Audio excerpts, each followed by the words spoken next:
सुप्रभात। मैं सीमा मोइत्रा आज एक नए पाठ के साथ उपस्थित हूँ। आज हम पढ़ेंगे नेताजी का चश्मा।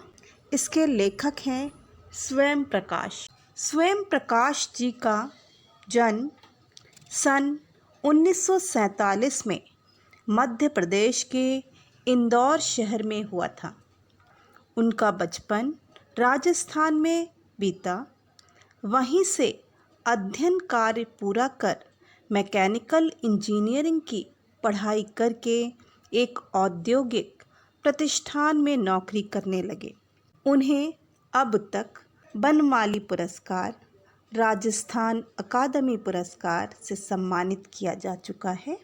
इनकी प्रमुख रचनाएं हैं सूरज कब निकलेगा, आएंगे अच्छे दिन भी, आदमी जात का आदमी और संधान कहानी संग्रह है। उनके प्रमुख उपन्यास हैं बीच में विनय, ईंधन।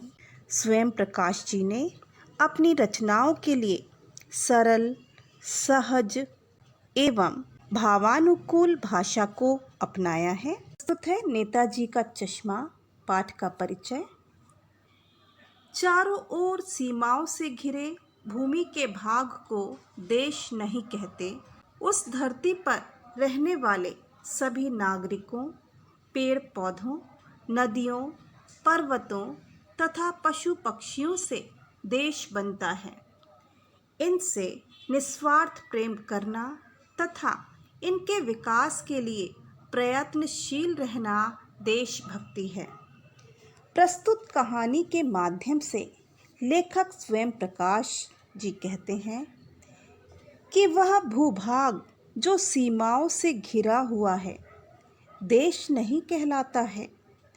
इसके अंदर रहने वाले प्राणियों, जीव जंतुओं, पेड़ पौधों, नदियों, पहाड़ों, प्राकृतिक सौंदर्य आदि के मिलने से देश बनता है और इन सब को समृद्ध करने व इन सब से प्रेम करने की भावना को ही देश प्रेम कहते हैं।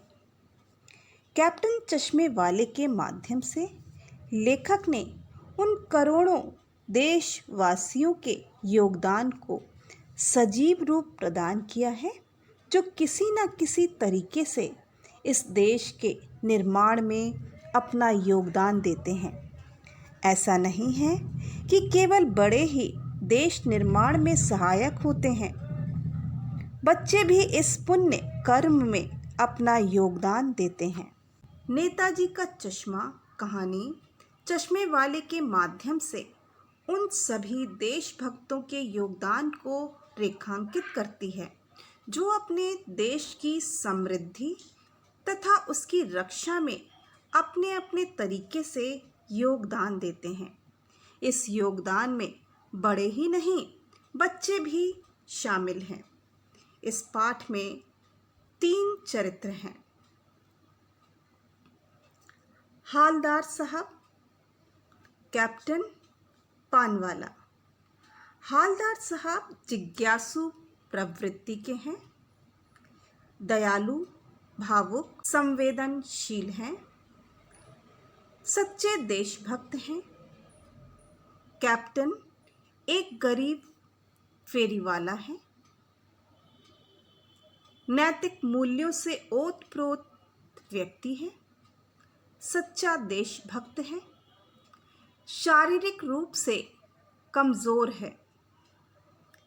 पानवाला काले रंग का मोटा व्यक्ति, बातूनी और खुश मिजाज व्यक्ति है।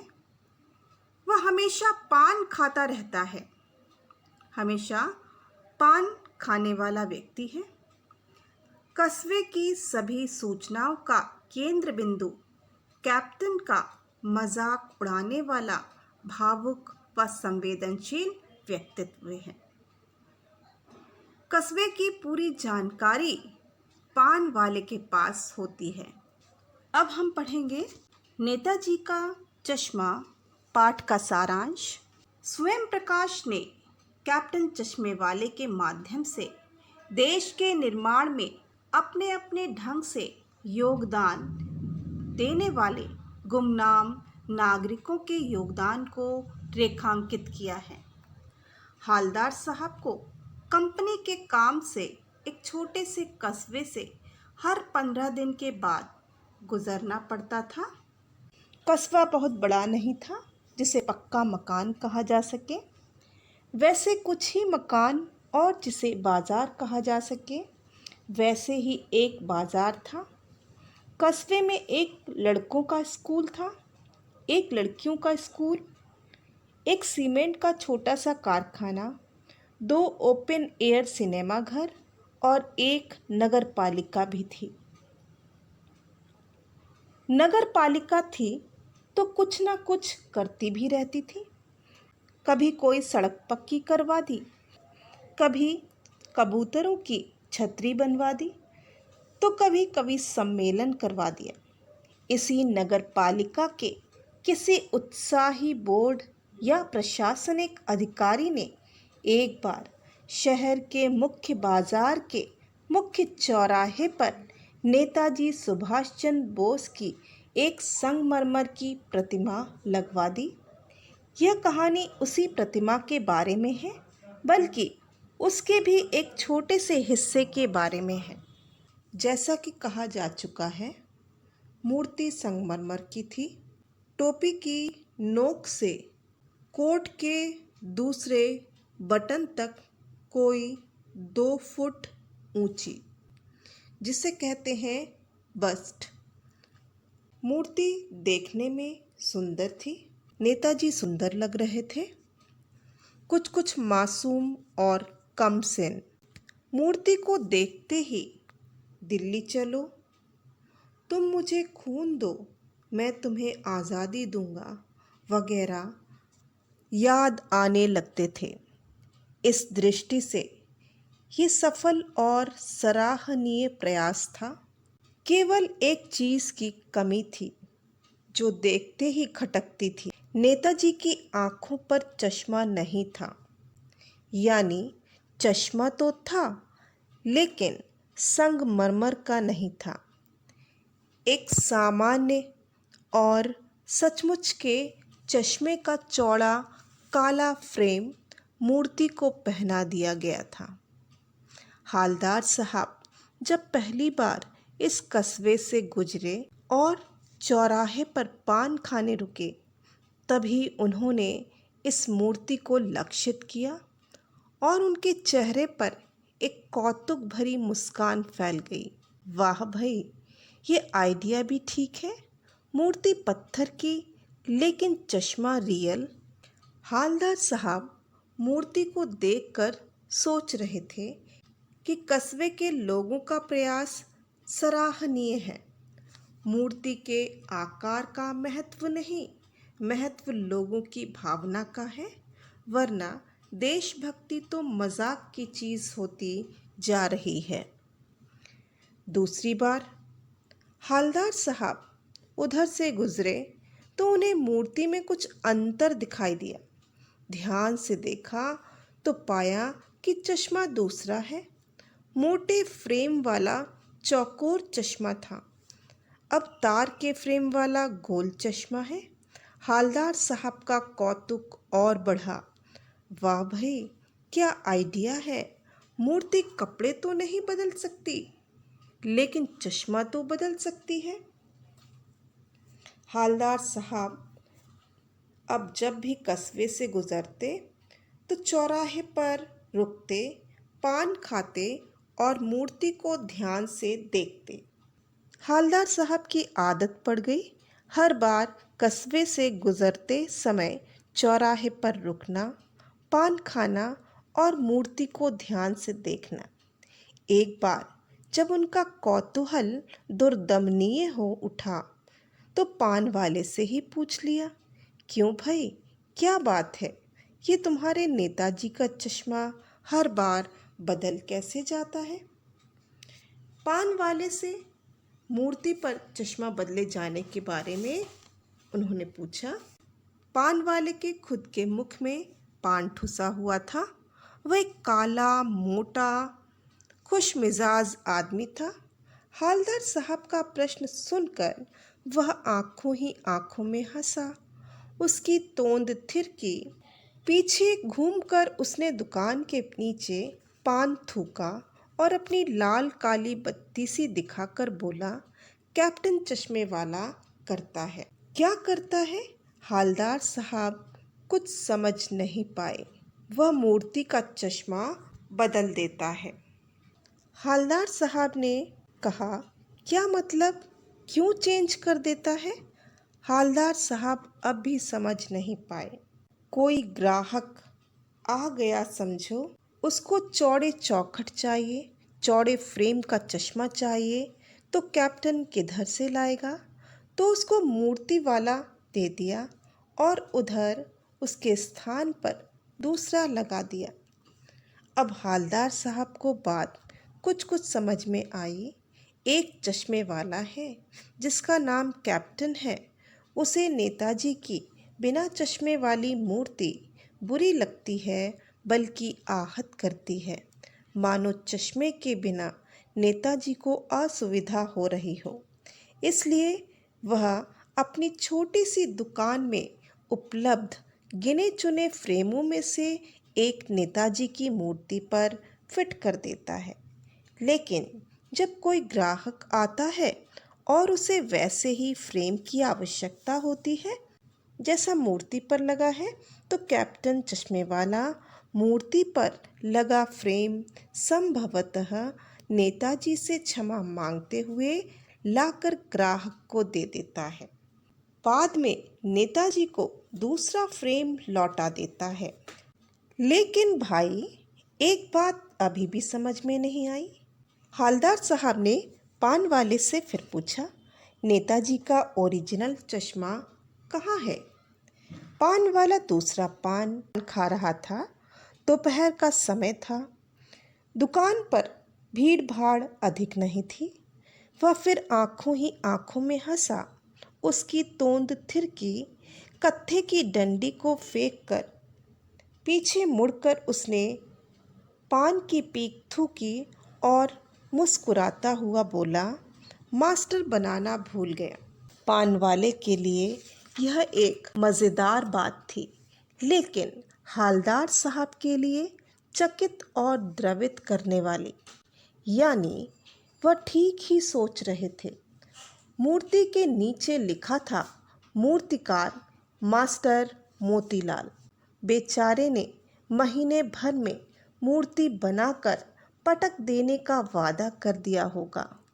बना भी ली होगी, लेकिन पत्थर में पारदर्शी चश्मा कैसे बनाए? बनाया भी गया होगा तो असफल रहा होगा, या पत्थर का चश्मा अलग से बनाकर फिट किया होगा, वह निकल गया होगा। हालदार साहब ने पान वाले से फिर पूछा कि क्या कैप्टन चश्मे वाला नेताजी का साथी है या आज़ाद हिंद फौज का भूतपूर्व सिपाही?